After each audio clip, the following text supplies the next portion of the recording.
ताज़ा खबर आपको देंगे। कौमी असम्बली का इजलास, स्पीकर कौमी असम्बली की ज़ेर सदारत इस वक्त जारी है। फाइनेंस बिल की शिकवार मंजूरी का अमल भी जारी है। वफाकी वज़ीर ख़जाना फाइनेंस बिल में तरमीम पेश कर रहे हैं। इसके साथ साथ अपोजिशन की पेश की गई तमाम तरमीम कसरत राय से मुस्तरद कर दी गई हैं। बात कर लेते हैं, उमर हयात खान वहीं पर मौजूद हैं, उनसे। उमर, बताइएगा अब तक क्या कुछ हो चुका है इस इजलास में?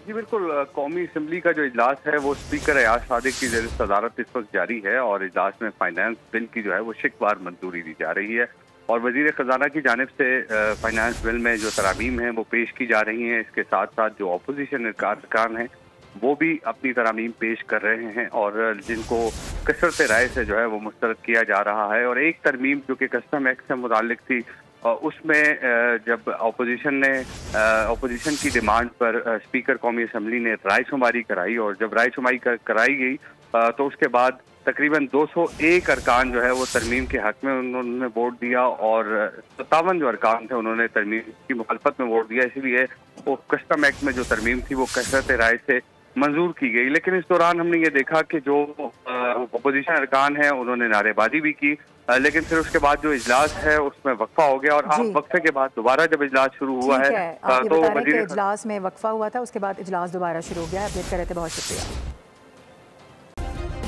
सब्सक्राइब करें और बेल दबाएं ताकि कोई खबर रह न जाए।